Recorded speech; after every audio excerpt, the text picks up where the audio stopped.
বলেছেন আমাকে নামাইয়া আমার বুকটাকে ছিড়িয়া আমার কলিজারে বাহির করে তোদের দাঁত দিয়া সাবাইয়া সাবাইয়া জিদ মিঠাইবে, এতেও আমি আল্লাহর খলিল রাজি আছি। যা করো তাতেই রাজি আছি। জানিয়া রাখ, ইমানের দাওয়াত কোনোদিনও বন্ধ করব না। আমার ভাই সেই নাবাস আমার ভাই পরীক্ষায় পাস করেছে, মর্যাদা এখন আগের জায়গা থাকবে না কমবে না উঠতে হবে?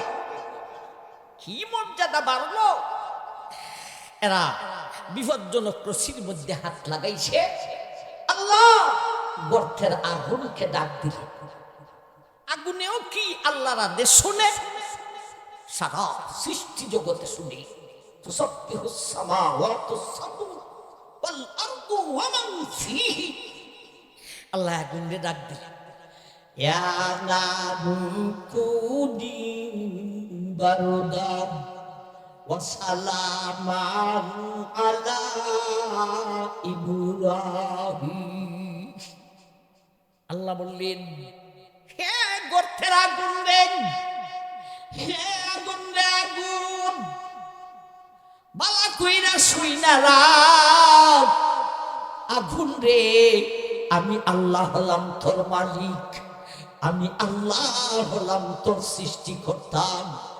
আমি আল্লাহর আদেশ শুনবি। হে গর্তের আগুন, আমার খলিলের বিপজ্জনক রশিদ দইরা ঠাম দিব রে। ও আগুন, আমার খলিলের দেহকানি তুমি আগুনে আসার আগে আগে আগুন রে তুমি হইয়া যাও এয়ার কন্ডিশনিং বাতাস। আগুনের গর্ত রে তুমি হইয়া যাও ফুলের বাগান।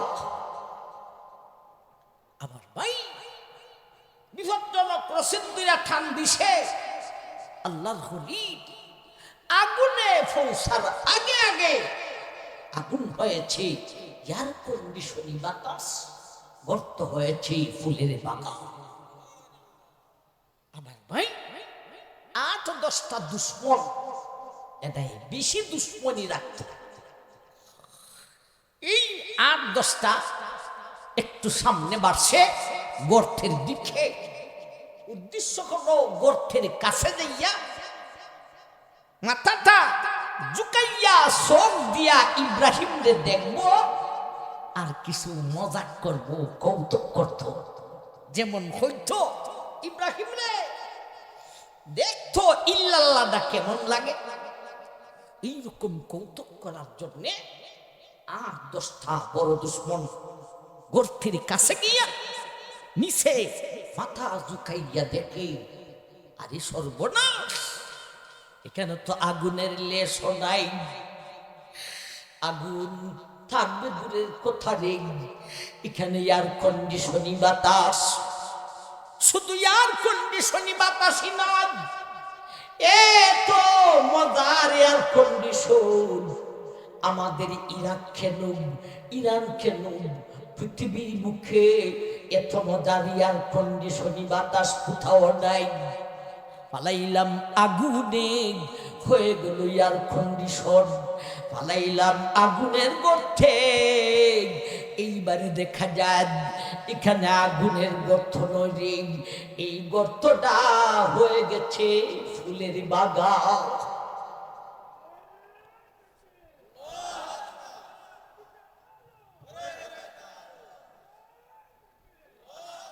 আমার ভাই, এখন আল্লাহর খলিলের মন খান বেজা, চেহারা খান বলি আল্লাহ। আল্লাহ দেখতে জিজ্ঞাসা করলেন, হে আমার খলিল, আগুন দিয়ে আর কন্ডিশন বানাইলাম, আগুনের গর্ত রে ফুলের বাগান বানাইলাম। হে আমার ইব্রাহিম, হে আমার খলিল, এরপরও তোমার চেহারা মলিন কেন? এরপরও তোমার মধ্যে ফেরেশানি ভাব দেখা যায় কেন? আল্লাহর খলিল বললেন, হে আমার আল্লাহ, তুমি আগুন রে কি করবে, আর আগুনের গর্তরে কি করবে, এটা তোমার ব্যাপার। আমার একটা ব্যাপার আছে দেখ, যেই কারণে মন খান বেজার, চেহারা খান মলিন। কারণটা কি? ও আমার আল্লাহ, একটু আগে আর 10 জন আসছিল, আইসা আমার লজ্জাস্থান দেখা গেল। আমি তোমার খলিল তো উলঙ্গ। এখন দর্শক আর গবেষক আনতে গেছে, দর্শক আর গবেষক আনতে বেশি সময় লাগবে না, অল্প সময় বড় জোর 10-15 মিনিটের ব্যাপার। এইবারে শত হাজার হাজার দর্শক আর দর্শক আর গবেষক আইসা আমার লজ্জাস্থান দেখবে। আমি না তোমার খলিল, এর জন্য মন খানা বেজা। আমার ভাই আল্লাহ জিব্রাইলকে ডাক দিলেন, হ্যাঁ জিব্রাইল, জলদি করেন, এরা দর্শক আর গবেষক আনতে গেছে। ইত্যাদি দর্শক আর গবেষক অভাব নাই, হাজার শত হাজার, সময় লাগবে না রে দর্শক আর গবেষক আসছে। জিব্রাইল জলদি করো, দর্শক আর গবেষক আসার আগে আগে আমার খলিলকে কাফর পরিধান করাইয়া দাও। জিব্রাইল বলেন, আল্লাহ, তোমার খলিলের কাফরের জন্য ইরাকের মার্কেটে যাব না ইরাদের? আল্লাহ বললেন, ও জিব্রাইল, আমার খলিলকে আজকে ইরাক আর ইরান, লন্ডন আর আমেরিকা, এই সমস্ত মার্কেটের কাফর দিব না রে।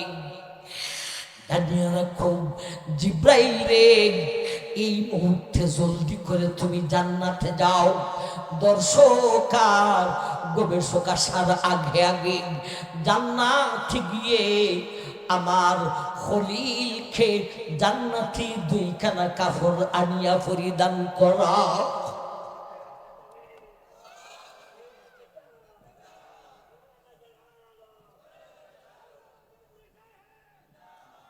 আমার ভাই 10-15 মিনিটের ভিতরে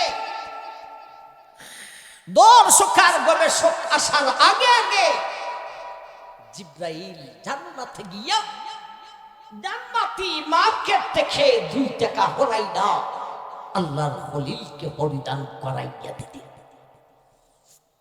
আমার ভাই ঝাড়, আমার ভাই এখন দর্শক আর গবেষক আসে। আগে যে 8-10টা দুশ্মন ছিল, এরা আর সহ্য হয়ে গেছে। ইব্রাহিম গর্ত থেকে উঠতেও দেখি নাই, গর্তে কোনো মানুষ প্রবেশ করতেও দেখি নাই। এই 10 মিনিটে তার গায়ে কাপড় আইল কই থেকে। আগে দেখে গেলাম আগুন হইছে আর কন্ডিশন, গর্ত হইছে ফুলের বাগান, বুঝলাম। তার তো দেখতে গেছি উলঙ্গ, এখন কাপড় আইল কই থেকে। কাপড় সাধারণ কাপড় নয় ডিম, জান্নাতি কাপড়। গর্তের উপর থেকে গভীর গর্তের ভিতরে ইব্রাহিমের গায়ে যে কাপড় আছে ডিম, এই কাপড় থেকে নূরের এক জাতীয় ঝলক বাসতেছে ডিম।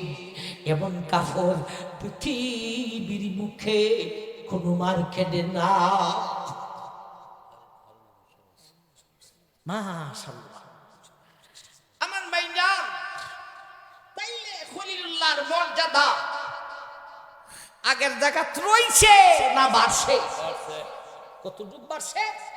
আগুন হয়েছে এয়ার কন্ডিশন, ভর্ত হয়েছে ফুলের বাগান। দুনিয়ার কাফন খুলিয়া উলঙ্গ করিলে আমি আল্লাহ আমার খলিলকে জান্নাতি কাফন পরিধান করাইয়া দিলাম।